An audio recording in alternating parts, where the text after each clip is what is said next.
E o poeta Melchior, quando você se viu poeta, quando você disse, olha, puxa vida, eu tenho esta veia poética. Por quê? Eu lhe pergunto.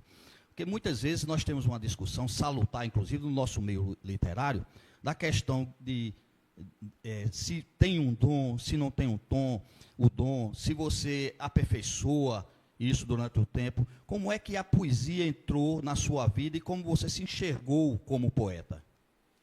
Eu tenho uma frase, inclusive, já grifada, que diz que a poesia é o idioma da alma, certo? Eu acho que os poetas... Eu não acredito muito nessa coisa de dom, não, respeitando a sua opinião, inclusive. Mas eu acho que o poeta é aquele que consegue captar e traduzir justamente esse idioma. Você entendeu? Então, ele tem uma habilidade, diríamos, diferente, né, de captar esses sentimentos e traduzi-los em versos, né? Entendi.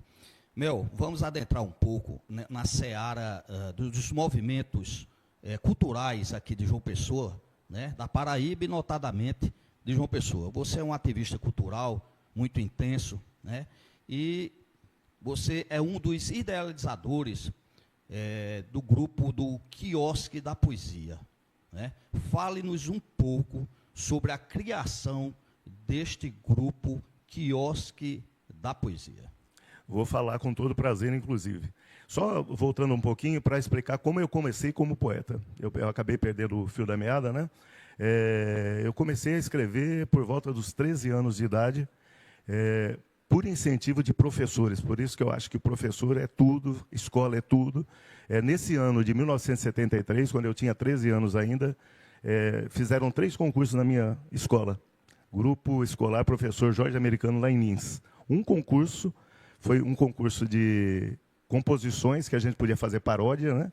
Eu entrei, ganhei primeiro e segundo lugar. Um concurso de pintura que eu ganhei em primeiro lugar, Manabu Mabi, que é um pintor internacional, que é de lá de Lins, inclusive fazendo o julgamento, eu ganhei em primeiro lugar, certo? E muito incentivo de uma professora de português que eu tinha, com relação à minha redação, entendeu? Por incentivo também do meu pai, que já gostava de poesia, eu comecei a ler, já com 13 anos, comecei a ler e fazer os primeiros versos. Agora, voltando ao Quiosque da Poesia.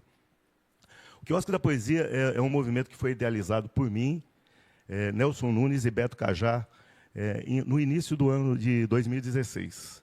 A gente fez, primeiramente, uma reunião. Nós nos conhecemos pelo Facebook, vê como é importante também essa ferramenta, né? A gente começou a se conhecer pelo Facebook. Eu já tinha uma ligação com o Nelson um pouquinho maior, sem conhecê-lo, porque Nelson também morou em Monteiro. Apesar de ser da Prata, morou em Monteiro. E eu morei também em Monteiro. Morei um período lá em Monteiro. Fiz muitos amigos lá em Monteiro, até hoje tenho muitos amigos. E acabamos, por essa afinidade de Monteiro, já aqui em João Pessoa, nos integrando.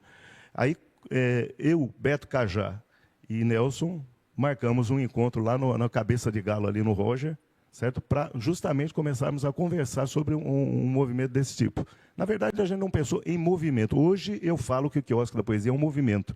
Por quê?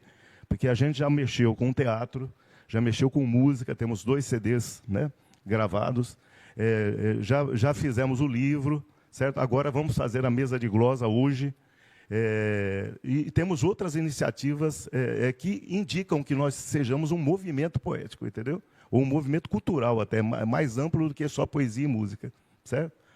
Mas, voltando à história do quiosque. Conversamos lá no Cabeça de Galo e marcamos, na semana seguinte, Nelson já tinha o indicativo lá do quiosque do Arruda, nós marcamos de fazer um encontro lá e convidamos algumas pessoas aqui de João Pessoa. Eu não vou me lembrar de todas, mas estava Marco de Aurélio, algumas outras pessoas. No segundo encontro, já o movimento acabou. Se não me engano, foi Marcelo Piancó, foi Alexandre Pé de Serra, nesse primeiro encontro. Aí, na semana seguinte, César Amaral entrou em contato com o Nelson, querendo lançar um CD lá no quiosque. Ele estava com um trabalho querendo lançar no quiosque. Nós falamos, é uma boa.